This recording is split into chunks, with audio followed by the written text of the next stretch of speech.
The woman across the table hadn't touched her soup. That was the first thing Theodora Blackwell noticed. Not the girl standing at the edge of the patio.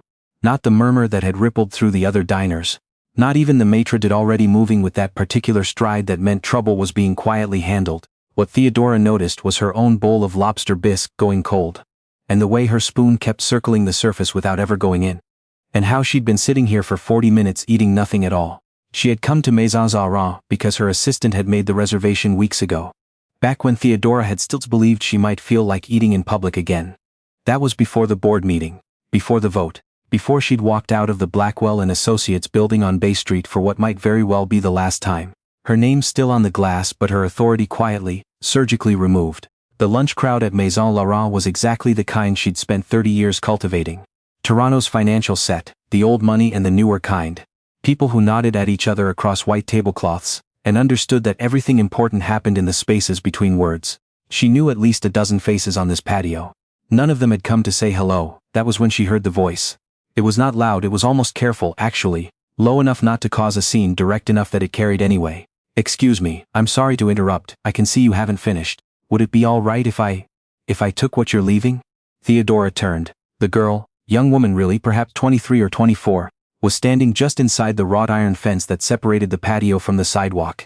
She had dark hair pulled back in a way that suggested it had once been neater. Her jacket was a men's canvas work coat, too large, with a fraying left cuff. She was holding a reusable grocery bag that had been repaired with electrical tape along one strap. Her eyes, when they met Theodora's, did not drop. That was the part that caught Theodora off guard. Most people, when they were about to ask something humiliating, looked away. This young woman did not. The maitre d', a man named Henri, who had worked this room for 16 years and had absorbed its particular social physics entirely, appeared at the girl's elbow within seconds.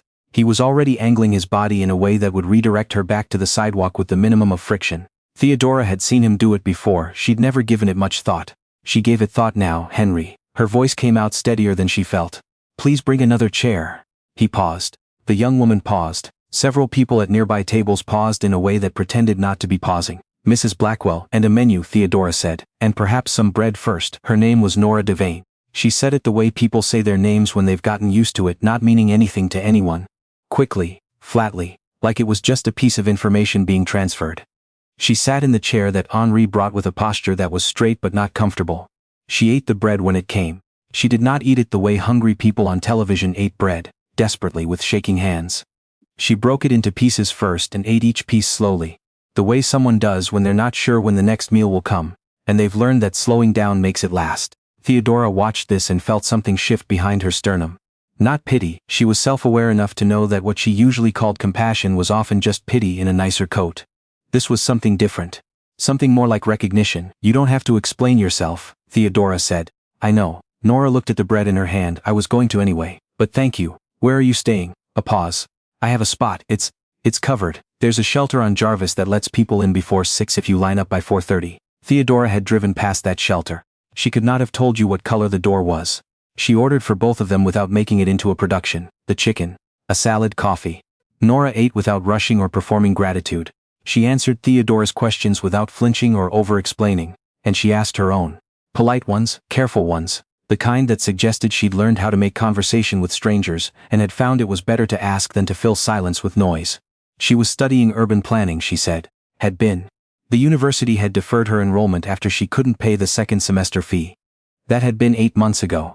She'd had a room in a house on Annex until her roommate left without warning. And the landlord locked the door on a Tuesday morning with everything she owned still inside. "You didn't have family to call?" Theodora asked. Nora looked at her cup. "My mom passed when I was 7. I grew up in a series of foster placements. Some of them were decent." She said the last part with a precision that made it clear she was choosing not to say anything about the ones that weren't. Theodora said nothing. She was looking at the girl's left wrist, not in the way that made Nora pull her sleeve down, but because she'd noticed something. A small birthmark just below the wrist bone, irregularly shaped, dark against pale skin. She had seen that mark before. She could not in that moment have said where. The certainty was physical before it was logical. A pull in her chest, a sharpening of attention that had nothing to do with reason. She picked up her water glass, set it down.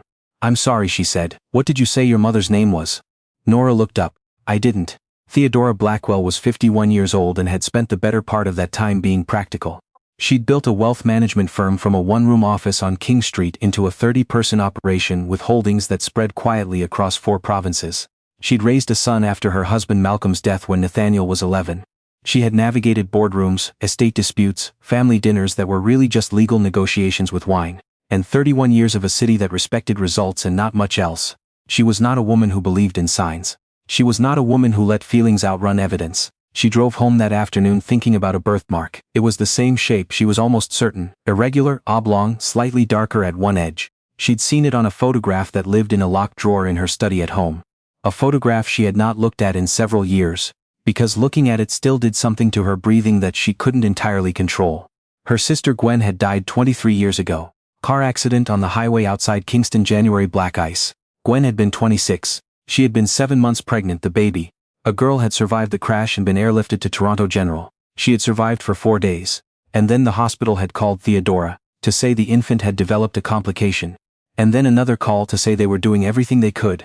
And then a final call on a Thursday evening from a doctor named Hartwell, who had told her in the careful language of those calls that the baby was gone.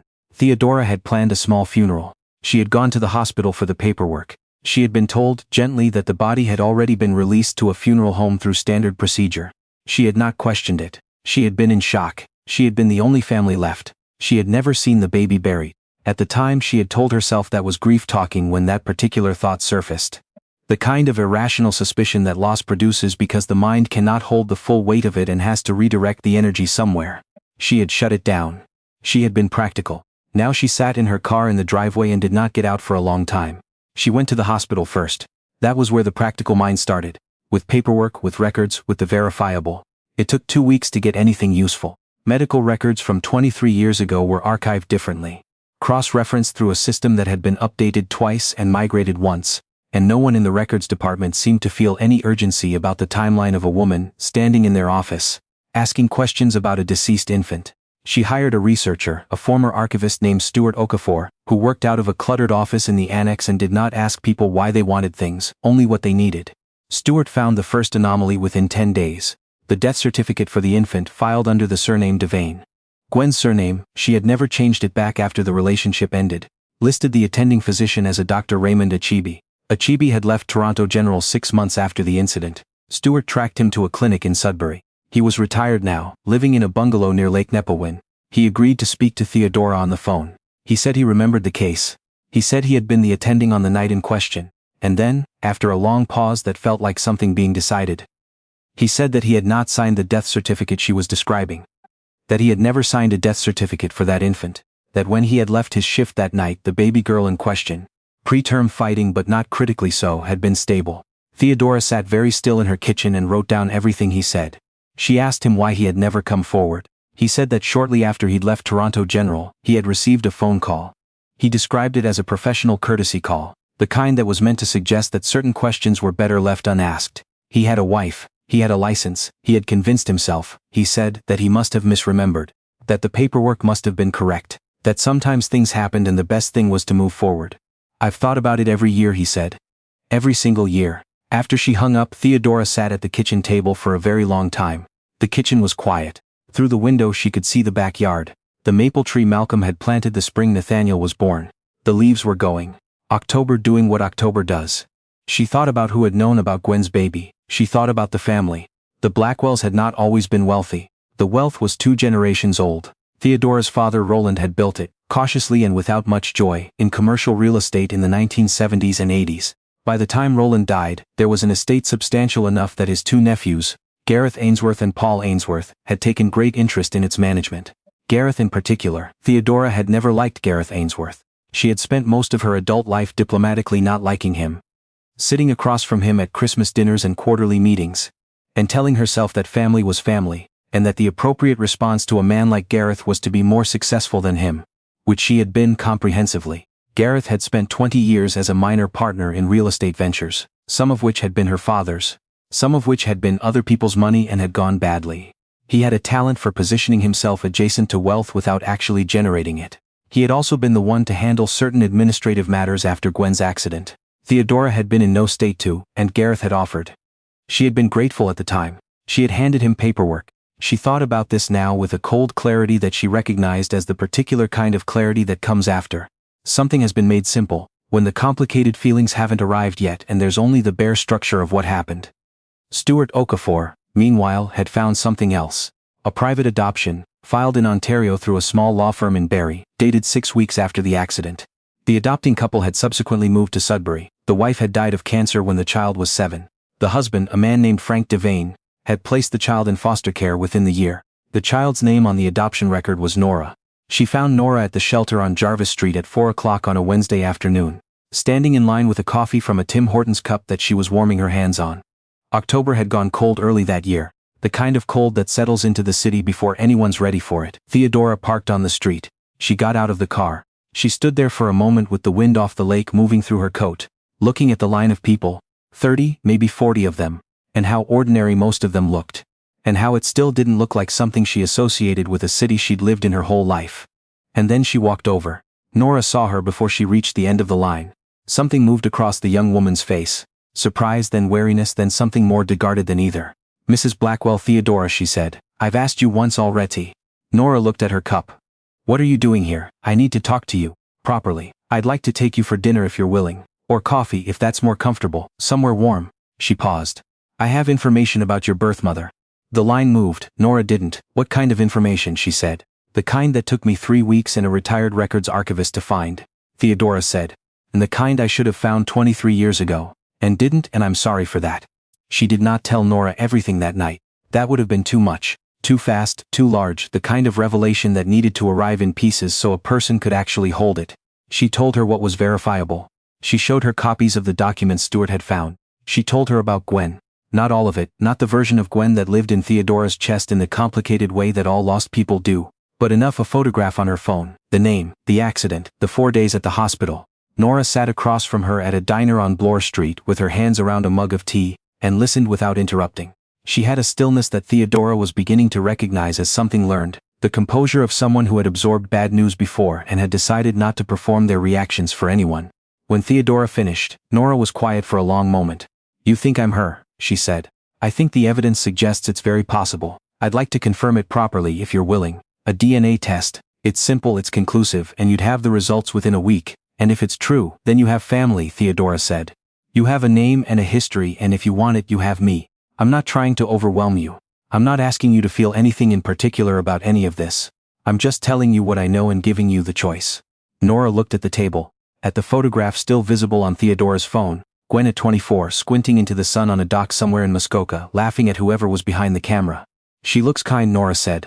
She was, Theodora said. She was also stubborn and late for everything, and she laughed at her own jokes before she finished telling them. She stopped. "I'm sorry, I've wanted to talk about her for a long time."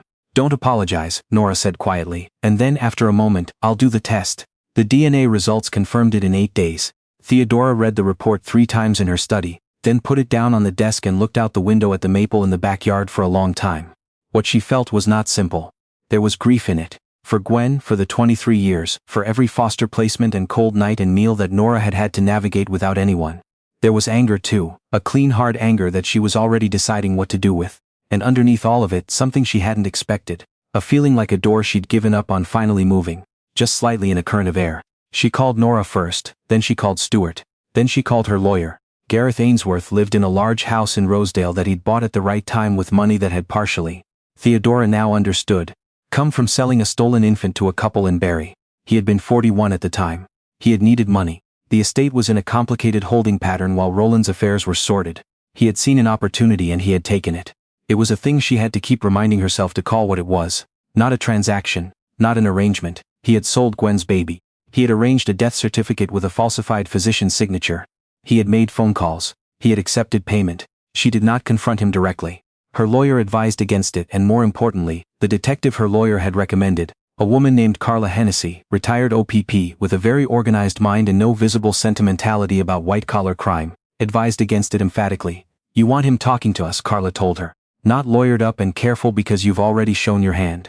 Theodora had spent 30 years being the person who showed her hand on her own terms. She waited. Carla spent 6 weeks building the file. She had the original adoption records. She had Stuart's documentation on the falsified death certificate. She had a statement from Dr. Raymond Achabe, formal and signed. She had financial records showing 2 transfers into a numbered account that had ultimately resolved into Gareth Ainsworth's line of credit, the week after the adoption was finalized. She had a statement from the law firm in Barrie. The original lawyer had died, but the firm had retained records, and the partner who reviewed them had grown pale, Stewart reported when he saw what was in them. She also had Paul Ainsworth. Paul, it emerged, had known. Not everything, not the financial piece, not the full scope of it. But he had known that the infant hadn't died, had known Gareth had handled something quietly, had chosen not to ask questions. He had been 28 years old and not especially brave. He was 61 now, and when Carla's investigator put a phone call through to him, he wept for 11 minutes and then agreed to provide a full statement. Gareth Ainsworth was arrested on a Friday morning in November, at his home in Rosedale. Theodora knew because Carla called her. She was sitting at her kitchen table with a cup of coffee. She said thank you and she hung up and she sat there a while longer. Then she called Nora. The morning after the arrest, Nathaniel drove down from Ottawa. He'd been there for a work contract, something with the federal government that he never entirely explained to Theodora's satisfaction. And she'd told him on the phone the night before. All of it, start to finish, and he'd been quiet in the way he was quiet when something was larger than his usual response, and he was trying to find the edges of it. He arrived at 8 in the morning with 2 large coffees from a place on Spadina that he knew she liked, and he sat at the table across from her and said, "Are you okay?" "I don't know yet," she said. "I think so, and Nora?" "She's processing. She's very self-contained. She reminds me of Gwen in some ways and nothing like Gwen in others."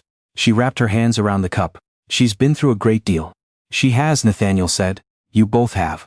He met Nora 2 weeks later, at a Sunday dinner at the house on Macpherson Avenue that Theodora had been in for 20 years, the house she had nearly sold twice in moments of exhaustion, and had kept both times for reasons she hadn't fully articulated to herself until now. She cooked a roast which she was not great at, and bought good wine to compensate, and set the table in the dining room for the first time in years. Nora arrived on time. She had a new jacket. Not new, Theodora suspected, but a better one, warm enough for November, clearly chosen with some care. She brought a small bunch of grocery store chrysanthemums that she handed over at the door with a slightly uncertain expression. As though she wasn't sure if that was the right thing. It was the right thing. Dinner was not smooth in every moment. There were pauses that lasted too long. Questions that brushed against painful edges. A moment early on when Nathaniel said something about family inheritance in a completely neutral financial context, and they all 3 stopped for a beat, aware of what those words contained now. But there was also laughter. Nathaniel was good at finding humor in the structural absurdity of a situation, and he found it there, carefully. And Nora had a laugh that surprised Theodora the first time she heard it, sudden and genuine, escaping before she'd decided to let it. After dinner, while Nathaniel was dealing with the dishes with the specific inefficiency of a person who has not washed dishes since his 20s, Theodora and Nora sat in the living room with their wine. "I looked up my mother," Nora said. "Gwen online, I mean. There wasn't much. A notice in a Kingston paper about the accident, a university alumni record from Queens have photographs," Theodora said. "Albums, if you want them." Nora nodded slowly. "I'd like that." She looked at the fire Theodora had lit for the occasion, the first time she'd used the fireplace since January. "I don't know what to call you," she said. "I've been thinking about it." "I don't know either," Theodora said honestly. "I'm your aunt, biologically. I'm also someone you've known for 2 months. There's no right answer." "Okay." Nora was quiet a moment. "Can I take some time?" "Take all the time you need." "Okay." She looked at the fire again. "Theodora, yes. Thank you for not letting Henri take care of it." A pause. Most people would have. Theodora thought about that, about the maitres practiced invisible deflection, about how many times she had been on the other side of that dynamic, benefiting from those small exclusions without examining them, eating her cold soup without noticing what was happening at the edges of the patio. "I almost did," she said. "I know," Nora said. "But you didn't." Gareth Ainsworth was charged in March of the following year. Fraud, falsification of records, illegal adoption proceedings, and related offenses that the Crown prosecutor laid out in language that was precise and damning. His lawyer made the expected arguments. The judge was not moved. Gareth was 64 years old and had spent decades constructing a public identity built on quiet respectability, and watching that identity come apart in a courtroom on University Avenue was, Theodora thought, its own specific kind of justice. Paul Ainsworth was not charged. His cooperation had been material and his culpability, while real, was of a different kind. He sent Nora a letter that she let Theodora read. 6 handwritten pages, careful and ashamed, that she read once and then folded and put away. Theodora sat through 3 days of the proceedings. On the 4th day she did not go. She sat in her kitchen instead, with the maple outside and the morning light doing what morning light does in March, weak but persistent, cutting across the table at an angle that always made her think of Roland, of Malcolm, of Gwen, of all the people who were not here anymore. The firm on Bay Street had, in a turn that would have satisfied her more a few months ago, offered her a return to the board. The specific vote that had removed her authority had been complicated. Some of the votes had come from partners who had financial ties to Gareth Ainsworth's real estate ventures, connections that the investigation had surfaced, and that now made various people uncomfortable. She declined the offer politely and then spent 3 weeks considering what she actually wanted to do next. She had an idea. It needed a partner who understood systems, urban planning, housing policy, the specific mechanics of how people ended up without anywhere to go and what practical interventions actually worked. It needed someone with a certain kind of intelligence, unsentimental and structural, and a certain kind of lived knowledge that Theodora did not have. She brought it up to Nora in April, over coffee at the diner on Bloor Street that had become a kind of neutral ground for them, neither of their spaces but familiar to both now. Nora listened. She asked 7 questions in a row without stopping, which Theodora had learned was what she did when she was genuinely interested in something. She asked about funding structures, about governance, about what Theodora thought the 3 biggest systemic failures were in the Toronto housing situation, and she had opinions on the answers. "I'd need to go back and finish my degree," she said.